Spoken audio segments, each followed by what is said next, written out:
धन्यवाद mega bank चितवनका manager Lakshmi थपलियाज्यू। यसै गरी आफ्ना भनाइहरू राखिदिनु हुन शारदानगर जेसिसका आइपिपी तारा गुरुङज्यूलाई हार्दिक अनुरोध गर्दछु।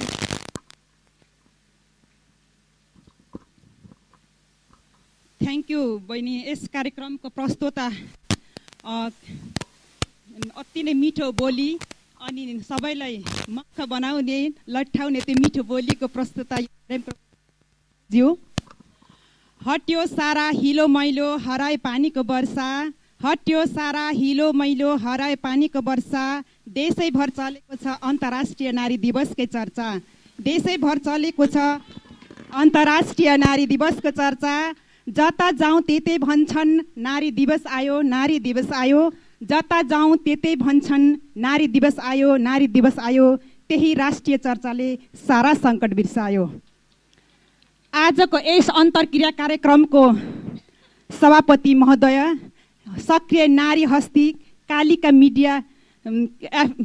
मिडियाको स्टेसन म्यानेजर, सकारात्मक सोचको धनी, के अरे एकदमै सकारात्मक सोचको धनी भन्नै पर्दा आँखाको नानीमा राखेर पनि पटक्कै नबिजाउने हजुर, उहाँ हुनुहुन्छ यस कालिका मिडियमको स्टेसन म्यानेजर रिना गुरुङज्यू। र त्यस्तै आजको यस कार्यक्रमको प्रमुख अतिथिज्यूहरू त गइसक्नु भयो र पनि म उहाँहरूलाई सम्झिन चाहन्छु।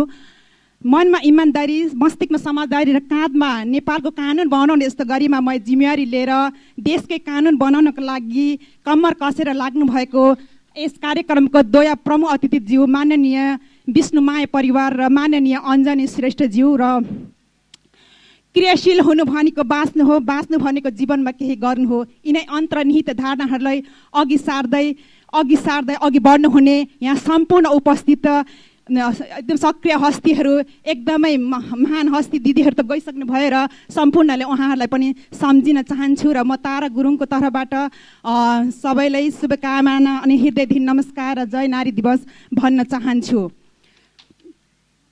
मानव सृष्टिकर्ताको प्रमुख हिस्सेदार नारी, त्यही नारीमाथि हुने हिंसा र अत्याचार र अन्यायको अन्त्य गर्न सदा चाहिँ हामी आज अन्तर्राष्ट्रिय नारी दिवस 105औं नारी दिवस मनाउन यहाँ जम्मा भइरहेका छौँ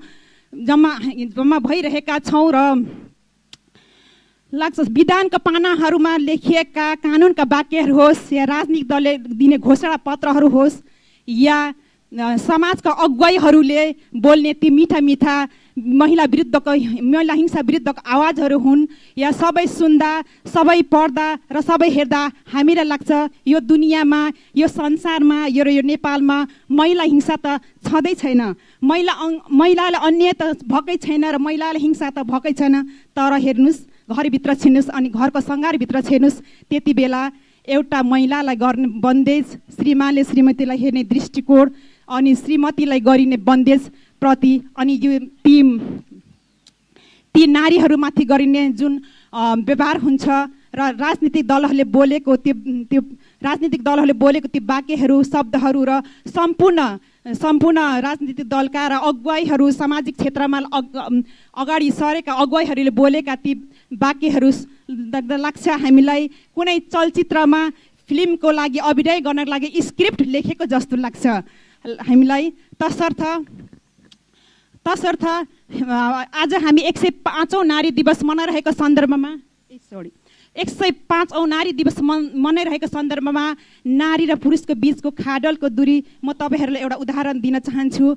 जब हाम्रो घरबाट कुनै पुरुष या कुनै छोरा मान्छे बाहिर जान थाल्दछन् भने हामीलाई उहाँहरूले कहिले पनि सोध्दैनौँ कि बाबु तिमी कहाँ जान्छौ, कतिखेर जान्छौ र के को लागि जान लागेछौ। यी प्रश्नहरूले उसलाई कदापि घेर्ने छैनन्। जब त्यही घरको एउटा छोरी घर बाहिर जाँदैछन् भने उहाँलाई आमा बाबु र प्यारेन्ट्सहरूले सबैले प्रश्नहरूको चिन्हले घेरिरहेका हुन्छन्। नानी तिमी कता जान्छौ, किन जान्छौ, कोसँग जाँदैछौ, पुग्ने बित्तिकै फोन गर है र आदि इत्यादि कुराहरूले उहाँले प्रश्नको घेराले घेरिएको हुन्छ। त्यसै बेला थाहा हुन्छ हामीले अनुसरण गरिरहेका हुन्छौँ र हामीले नारी र पुरुषको भिन्नताको खाडलहरू कति रहेछन् त त्यही बेलामा हामीले मूल्याङ्कन गरिरहेका हुन्छौँ र यसबाट थाहा हुन्छ र नारी र पुरुषको भिन्नता कति छन् भनेर। र ऐतिहासिक जनआन्दोलनपछि समावेशीकरणका कुराहरू नभएका होइनन्, धेरै समावेशीकरणका कुराहरू भएका छन्। तर हेर्नुहोस्, राजनीतिक दलको केन्द्र स्तरमा हेर्नुहोस्, राजनीतिक दलको जिल्ला स्तरमा हेर्नुहोस् र राजनीतिक दलको स्थानीय स्तरमा हेर्नुहोस्, कहाँ छ त महिलाको पहुँच? ल भन्नुहोस् त, महिलाको 33% ओगट्नको लागि बाध्यताको बस महिलालाई राखिन्छ, तर महिलाको सामर्थ्यले पहुँच गरे त्यहाँ अनुसरण गरिएको हुँदैन। अघि यहाँ भन्नुभयो महिला के अरे प्रथम डोजर चालक महिला बसन्ती गुरुङज्यूले उहाँले डोजर चलाउनु भएको भन्ने मैले सुनेको थिएँ। अस्ति पनि रिनाज्यूको इन्भिटेसनमा हामी आएका थियौँ होलीको प्रोग्राममा। त्यतिखेर पनि मैले उहाँको कुरा मैले प्रथम पटक सुन्ने मौका पाएको थिएँ र त्यतिखेर नै मलाई उहाँसँग परिचय गर्न मन लागेको थियो। यति खुसी भइरहेको छु उहाँको यो काम र साथ दिएर। म मात्र होइन, करोडौँ महिलाहरू नतमस्तक भएका छन्। म युरोपको भ्रमणमा युरोपको कार्यक्रममा जाँदै गर्दा हामी जर्मनीबाट बेल्जियममा 8 घण्टाको बस यात्रा गरेका थियौँ हाम्रो ग्रुपबाट। त्यतिखेर मैले त्यो 8 घण्टाको बस यात्रामा एउटा 65 इयर्स ओल्डको महिलाले त्यो बस चलाएको थिएँ। म त पहिला देख्दाखेरि झसङ्ग भएँ। महिला त्यो गाडीमा बसेँ, म त किन बसेँ, प्यासेन्जर हो भने त्यो ड्राइभरको सिटमा बसिहाल्छ, एकछिनपछि गाडी चलाए सर र फेरि 65 इयर्सको। म त छक्कै परेँ। 8 घण्टा ठ्याक्कै बेल्जियमबाट जर्मनी पुग्नलाई त्यो यात्रा 8 घण्टाको लागेको थियो। त्यसपछि हामीलाई बिहान 4 बजेको उसमा बेल्जियमको बस स्टेसनमा युरो बस स्टेसन भनेर चाहिँ त्यहाँ लगेर झारिदियो। त्यसपछि मैले एकदम कौतूहलताले मैले उहाँलाई सोधेँ। उहाँले भन्नुभयो उमेरले कहिले पनि मान्छे बुढो हुँदैन, सोचले बुढो हुने हो। 16 वर्ष र 22 वर्षको महिलाले जब होइन वेस्टेज टाइममा बिना काममा त्यतिकै वेस्टेज गरेर बिना त्यो समयको सदुपयोग गरेको हुँदैन। त्यसलाई यङ भने कि म 65 वर्षको वृद्धलाई गाडी चलाएर तपाईँलाई एउटा देशबाट अर्को देशमा लगिरहेको छु, त्यसलाई यङ भने ल भन्नुहोस् भनेर भन्दाखेरि म त साँच्चै नै एकदमै नतमस्तक भएको थिएँ र मैले उहाँसँग फोटोहरू पनि खिच्न पाएको थिएँ। तर मैले चाहिँ त्यो मोबाइल मात्रै लगाए भएर मेरो साथीहरू एसएलआर क्यामेरा लगायो, त्यस क्यामेरा सँगसँगै फोटो दिएकै छैन अहिलेसम्म होइन। म चाहिँ त्यसलाई फोटोलाई फेसबुकमा अपलोड गरेर उसको बारेमा केही लेख्ने आँट गरेको छु। र मलाई त्यतिखेर लागेको थियो कि यो जर्मनीको जस्तो महिला जस्तो हामीसँग आँट हिम्मत साहस छैन र? अवश्य पनि छ, हामीसँग पनि त्यो आँट छ, हामीसँग पनि त्यो हिम्मत छ, हामीसँग पनि क्षमता छ।